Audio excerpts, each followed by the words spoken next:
Chad, you have some Miami connections here. So does it feel good that you're coming in and you've got David Njoku here and maybe even know Duke Johnson?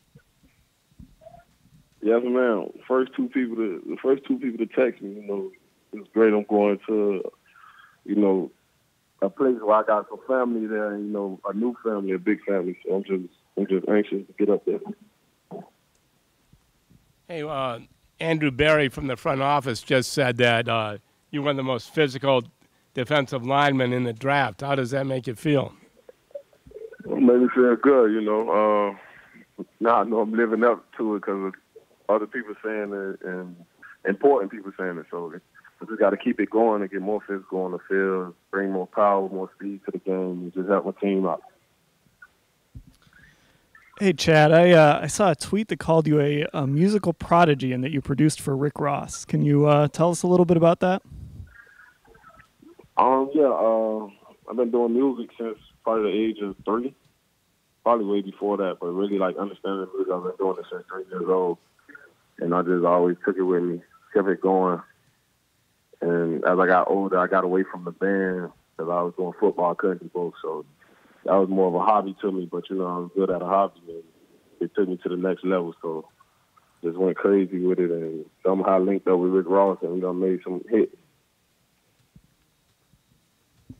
Miami really has come back in a big way these last couple of years, especially this past season. How much fun was that to be a part of and talk about your role in helping transform that program around? And now you come to Cleveland where you're going to have to try and do the same.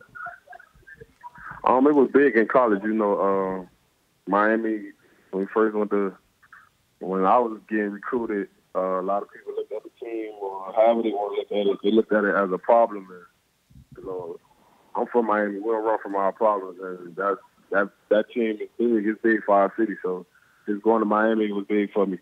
And then just going to help the Cleveland Browns, that's going to be something big. And just helping the team out, just going there, being mature, just doing what my coach is free. And it's just like I can't even really like say everything, but it's going to be big. Just me going in there and being something positive to the team. Hey, Chad, one of these draft guides says that you weren't able to play football until later because you had asthma and a heart murmur. Can you tell us about that? Did the doctors not let you play for a while? Did you have to overcome that? When I was younger, I couldn't. I tried to play football with my cousin. I probably was out there probably a couple of weeks, and they told me, like, they checked out again, go get another physical. And then they had some tests, and they said I couldn't play football. So for like a couple of years, I was just running around the neighborhood playing with my friends. And I felt like I was ready to go at it. So I told my mom and dad, like, I got to play football. I don't want to sit around the house and I don't really like video games like that. So I went back out there, and I ain't feel the effects of anything that I had. And come to find out, it was gone by the time I got to play football again at the age of 12. So 12 years old, I was playing with like 160 pounds. Yeah, I was playing some big kids. So when you say it was gone, when you've been checked and everything by doctors throughout this process, that nothing came up related to that? Nothing came up. That's why I feel like football is a big part of my life. It's something that God placed in my life, something that I have to do. And I guess he took away anything that would come up dealing with it. And got rid of it, so I got to play football. I get to play football at the highest level. Yeah, what are your memories of Three Rivers Stadium and knowing that's the Browns' most hated rival coming up? I can't even say it right now. I can't even say it right now, but it's gonna be big. Trust.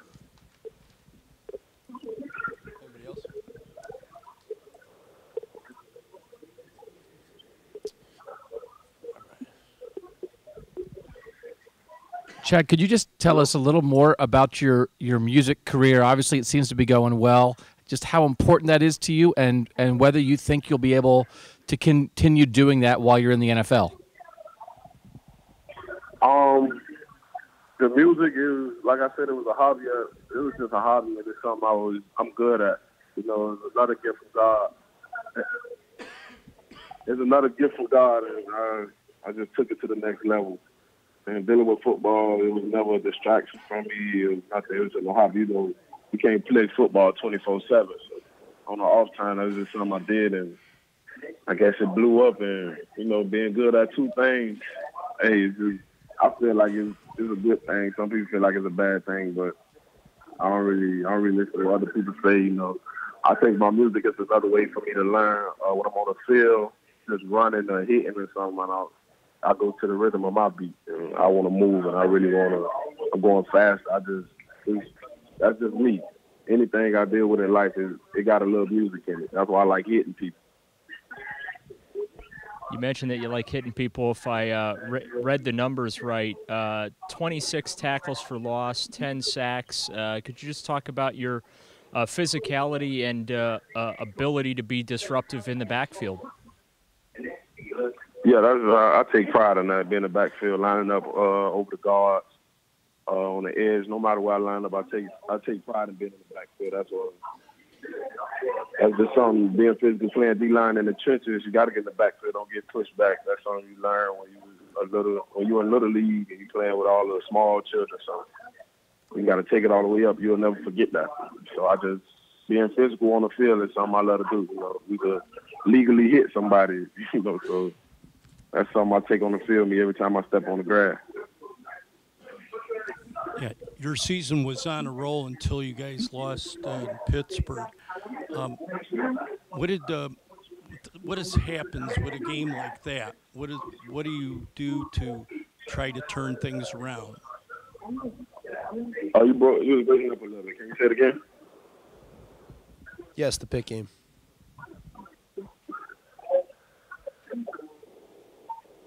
Hello? Yeah. When you guys had a great season going till you lost to Pittsburgh. Yeah. What do you do when something like that happens to turn things around? Because knowing, in the NFL, things change from week to week. On things like that, just playing at the U, what I really learned. Just when something bad happens, you just got to find out where the source comes from. That's anything bad happens got a source. And, anything negative or people slacking or people feeling complacent, you're playing a game where everybody's good and in a league where everybody is good. So you can't be complacent with a win. Do good one week, you got to bring that same energy and more energy the next week. So that'll be something big. That was something I had to do that we did. Coach Rick pushed us, never be complacent, just keep working. You got to work harder for the next team, man. Even teams that a lot of people around look at as a sorry team or something. That's probably how we slipped up with Pittsburgh. But I know Coach was teaching every week, don't pay attention to the outside because that team's gonna come to play, and you gotta feel like that towards any team, no matter who it is.